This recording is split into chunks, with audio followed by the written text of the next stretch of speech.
ಉಪೇಂದ್ರ ಮಾತಾಡ್ತಿರೋದೆಲ್ಲ ಓಳು, ಬರೀ ಓಳು ಅನ್ನೋ ಥರ ಇತ್ತೀಚೆಗೆ ಯಾಕೋ ಆಗ್ತದೆ.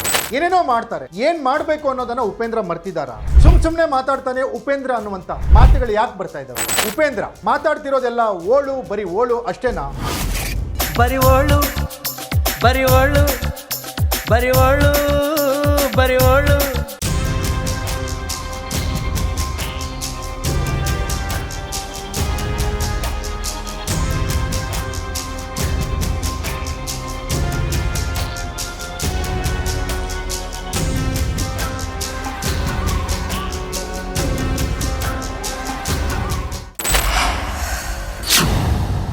ಲೇಡೀಸ್ ಆ್ಯಂಡ್ ಜೆಂಟ್ಲ್ಮನ್, ಈ ಓಳು ಬರೀ ಓಳು ಅನ್ನೋ ಒಂದು ಹಾಡಿತ್ತಲ್ಲ ಉಪೇಂದ್ರ ಅವರು, ಆ ಉಪೇಂದ್ರ ಮಾತಾಡ್ತಿರೋದೆಲ್ಲ ಓಳು, ಬರೀ ಓಳು ಅನ್ನೋ ಥರ ಇತ್ತೀಚೆಗೆ ಯಾಕೋ ಆಗ್ತಾ ಇದೆ. ಯಾವುದಾದ್ರೂ ಒಂದು ಚುನಾವಣೆ ಬಂದರೆ ಒಂದು 6 ತಿಂಗಳು ಮೊದಲು ಬರ್ತಾರೆ, ಒಂದು ಪ್ರೆಸ್ ಮೀಟ್ ಮಾಡ್ತಾರೆ. ಆ ಪ್ರೆಸ್ ಮೀಟ್ದು ನಿನ್ನೆ ಸುಮ್ಮನೆ ಮಾಡಿದ್ದಾರೆ. ಮೊದಲೆಲ್ಲ ಒಂಥರ ಗಿಮಿಕ್, ಅವರ ರುಪ್ಪೀಸ್ ರೆಸಾರ್ಟ್ ಅಲ್ಲಿ ಮಾಡಿ, ಅದರಿಂದ ಏನಂದರೆ ರುಪ್ಪೀಸು ಅಂತಾರೆ ಪ್ರಮೋಷನ್ ಆಗಬೇಕು. ಜೊತೆಗೆ ಅಲ್ಲಿ ಏನೋ ಒಂದು ಮೊನ್ನೆ ಆಟೋ ಡ್ರೈವರ್ ಲಾಸ್ಟ್ ಟೈಮ್ ಪೋಷಾಕ್ನಲ್ಲಿ ಬಂದಿದ್ದರು. ಏನೇನೋ ಮಾಡ್ತಾರೆ, ಆದರೆ ಏನು ಮಾಡಬೇಕು ಅನ್ನೋದನ್ನು ಉಪೇಂದ್ರ ಮರ್ತಿದಾರ. ಸುಮ್ಮನೆ ಮಾತಾಡ್ತಾನೆ ಉಪೇಂದ್ರ ಅನ್ನುವಂಥ ಮಾತುಗಳು ಯಾಕೆ ಬರ್ತಾ ಇದ್ದಾವೆ ಈಗ? ಎಕ್ಸ್ಪೋಸ್ಡ್ ವಿಶೇಷ ಸ್ಟೋರಿಯಲ್ಲಿ ಉಪೇಂದ್ರ ಮಾತಾಡ್ತಿರೋದೆಲ್ಲ ಓಳು, ಬರೀ ಓಳು ಅಷ್ಟೇನಾ? ಎಕ್ಸ್ಕ್ಲೂಸಿವ್ ಡೀಟೇಲ್ಸನ್ನು ನಾನು ಕೊಡ್ತೀನಿ. ನೆಲ ಜಲ ಭಾಷೆಗಾಗಿ ಪ್ರಾಮಾಣಿಕ ಪತ್ರಿಕೋದ್ಯಮ, ನಾನು ಹೇಮಂತ್. ಬರಿ ಓಳು ಬರಿ ಓಳು ಬರಿ ಓಳು ಬರಿ ಓಳು.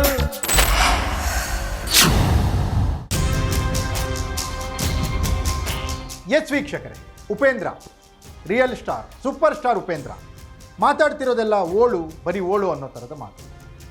ಯಾಕೆ ಉಪೇಂದ್ರ ಅವರು ಈ ರೀತಿ ಮಾಡ್ತಾ ಇದ್ದಾರೆ? ರಾಜಕೀಯಕ್ಕೆ ಪರ್ಯಾಯವಾಗಿ ಪ್ರಜಾಕೀಯ ಅಂತ ಹೇಳಿ ಏನು ಪ್ಲ್ಯಾನ್ ಮಾಡ್ತಾ ಇದ್ರು.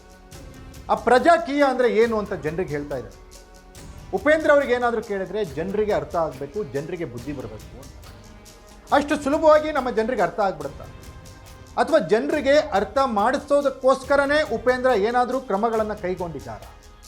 ಅಥವಾ ಅವ್ರದೇ ಕ್ಷೇತ್ರ ಚಿತ್ರರಂಗ, ಯಾವುದಾದ್ರೂ ಸಿನಿಮಾಗಳನ್ನು ಜನರಲ್ಲಿ ಅವೇರ್ನೆಸ್ ಕ್ರಿಯೇಟ್ ಮಾಡುವಂಥ ಸಿನಿಮಾಗಳನ್ನು ಯಾವುದಾದ್ರೂ ಉಪೇಂದ್ರ ಮಾಡಿದ್ದಾರೆ ಇಲ್ಲಿಯವರು?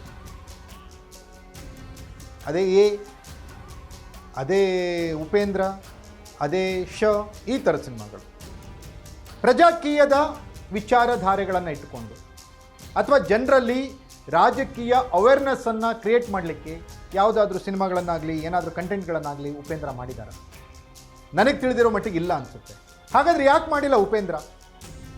ಯಾಕೆ ಚುನಾವಣೆ ಯಾವುದಾದ್ರೂ ಒಂದು 6 ತಿಂಗಳಿದ್ದಾಗ ಬರ್ತಾರೆ, ಒಂದೇನೋ ಗಿಮಿಕ್ ಮಾಡ್ತಾರೆ, ಅಲ್ಲೇನೋ ಮಾತಾಡ್ತಾರೆ, ಆಮೇಲೆ ಕಾಣೆ ಆಗ್ತಾರೆ. ಈ ಚುನಾವಣೆ ಅನ್ನೋದು ಸಿನಿಮಾದ ಮುಹೂರ್ತ ಇರೋ ಥರನ, ಪ್ರೆಸ್ ಮೀಟ್ ಮಾಡಿದ ತಕ್ಷಣ ಎಲ್ಲ ಮಾಧ್ಯಮಗಳಲ್ಲಿ ಪ್ರಚಾರ ಆಗುತ್ತೆ, ಜನರಿಗೆ ಗೊತ್ತಾಗುತ್ತೆ ಅನ್ನೋ. ಜನರ ಜೊತೆಗೆ ನಿರಂತರವಾಗಿರಲಿಕ್ಕೆ ಏನು ಕ್ರಮಗಳನ್ನು, ಏನು ಕಾರ್ಯಕ್ರಮಗಳನ್ನು ಉಪೇಂದ್ರ ಮಾಡ್ತಾ ಇದ್ದಾರೆ. ಒಬ್ಬ ನಾಯಕ ಬಂದು ಎಲ್ಲ ಬದಲಾವಣೆ ಮಾಡ್ತಾನೆ. ವೆಯ್ಟ್ ಮಾಡಿ ಬರ್ತಾನೆ ಒಬ್ಬ. ನಾನು ಬರ್ತೀನಿ, ನಿಮ್ಗೆ ಏನ್ ಬೇಕು ನಿಮ್ಮನ್ನೆಲ್ಲ ನಾನು ಉದ್ಧಾರ ಮಾಡ್ತೀನಿ, ಒಪ್ಕೊಂತೀರಾ? ಬಿಡಿ, ನಾನು ಬರ್ತೀನಿ. ಓಕೆ, ಜೈ ಉಪೇಂದ್ರ ಅನ್ನಿ. ಬರಿ ಓಳು ಬರಿ ಓಳು ಬರಿ ಓಳು ಬರಿ ಓಳು. ಉಪೇಂದ್ರ ಅವರ ಪ್ರಜಾಕೀಯಕ್ಕೆ ಹಲವಾರು ಬೆಂಬಲಗಳು, ಜನಬೆಂಬಲ ವ್ಯಕ್ತವಾಗಿತ್ತು. ಹಲವರು ತಮ್ಮ ಸಪೋರ್ಟನ್ನು ನೀಡಿದ್ದು. ಆದರೆ ಉಪೇಂದ್ರ ಅವರಿಗೆ ಇರುವಂತಹ ಒಂದು ಬದ್ಧತೆ, ರಾಜಕೀಯ ಪಕ್ಷವನ್ನು ಹೆಸರಿಗಾಗಿ ಮಾಡ್ತಿದ್ದಾರೋ? ಯಾಕಂದರೆ ರಾಜಕೀಯ ಪಕ್ಷ ಅನ್ನುವಂಥದ್ದು ಒಂದು ಚಳುವಳಿಯ ಮುಖಾಂತರ ಹುಟ್ಟಬೇಕಾದಂಥದ್ದು. ಸುಮ್ಮನೆ ಪ್ರೆಸ್ ಮೀಟ್ ಮಾಡಿದರೆ ಹುಟ್ಟಲ್ಲ. JP ಚಳುವಳಿ ಅಂತ ಬಂತು, ಆವಾಗ ಎಂತೆಂಥ ರಾಜಕೀಯ ಪಕ್ಷಗಳು ಹುಟ್ಟಿದ್ವು. ಅದೇ ರೀತಿ ಮೊನ್ನೆ ಪ್ರಬಲ ಲೋಕ್ಪಾಲ್, ಅಣ್ಣಾ ಹಜಾರೆ ಚಳುವಳಿ, ಆವಾಗ ಹುಟ್ಟಿದ್ದ ಆ ಥರ ಯಾವ ಚಳುವಳಿಯನ್ನು ಇಟ್ಕೊಂಡು ಉಪೇಂದ್ರ ಪ್ರಜಾಕೀಯವನ್ನು ಹುಟ್ಟಾಕಲಿಕ್ಕೆ ಪ್ಲ್ಯಾನ್ ಮಾಡ್ತಾ ಇದ್ದಾರೆ? ಏನಾದರೂ ಜನರನ್ನು ರೀಚ್ ಆಗುವಂಥ ಕೆಲಸಗಳನ್ನು ಮಾಡಬೇಕಲ್ಲ, ಯಾಕೆ ಮಾಡ್ತಾ ಇಲ್ಲ? ಕಳೆದ ಬಾರಿ ಇದೇ ರೀತಿ ಪ್ರೆಸ್ ಮೀಟ್ ಮಾಡಿದರು ಅವರ ರುಪೀಸ್ ರೆಸಾರ್ಟಲ್ಲಿ. ಅಲ್ಲಿ ಆಟೋ ಡ್ರೈವರ್ ಥರ ಅವರು ಡ್ರೆಸ್ ಹಾಕೊಂಡು ಬಂದರು, ಆಟೋದಲ್ಲಿ ಬಂದರು, ಅಲ್ಲಿಗೆ ಮುಗೀತದು. ಈಗ ನಿನ್ನೆ ಬೇರೆ ಪ್ರೆಸ್ ಮೀಟ್, ಜನರೇ ಆಯ್ಕೆ ಮಾಡಿ ಅಭ್ಯರ್ಥಿಗಳನ್ನು ಅಂತ ಹೇಳೋದು. ಚುನಾವಣೆ ಬಂದಾಗ ಮಾತ್ರ ಪ್ರಜಾಕೀಯನ, ಅಥವಾ ಚುನಾವಣೆ ಇಲ್ಲದಿದ್ದಾಗ ಜನರಿಗೆ ಸಂಕಷ್ಟಗಳು, ಜನರ ತೊಂದರೆಗಳು ಇರಲ್ವ ಅವರಿಗೆ? ಜನರ ಜೊತೆಗೆ ನಿರಂತರವಾಗಿ ಬೆರೆಯುವಂಥ ಕೆಲಸಗಳನ್ನು ಉಪೇಂದ್ರ ಯಾಕೆ ಮಾಡ್ತಾ ಇಲ್ಲ? ಯಾಕೆ ಜನರಿಗೆ ಬುದ್ಧಿ ಬರಬೇಕಂತ ಹೇಳೋ ಉಪೇಂದ್ರ ಜನರಿಗೆ ಬುದ್ಧಿ ಬರಿಸುವಲ್ಲಿ ಏನು ಕ್ರಮಗಳನ್ನು ಕೈಗೊಳ್ಳಬೇಕಂತ ಹೇಳ್ತಾ ಇಲ್ಲ?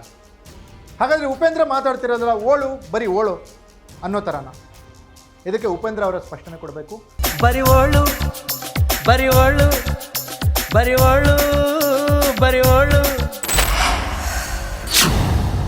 ಇದಾಗಿತ್ತು ಎಕ್ಸ್ಪೋಸ್ಡ್. ನೆಲ ಜಲ ಭಾಷೆಗಾಗಿ ನೋಡ್ತಾ ಇರಿ ಫೋಕಸ್.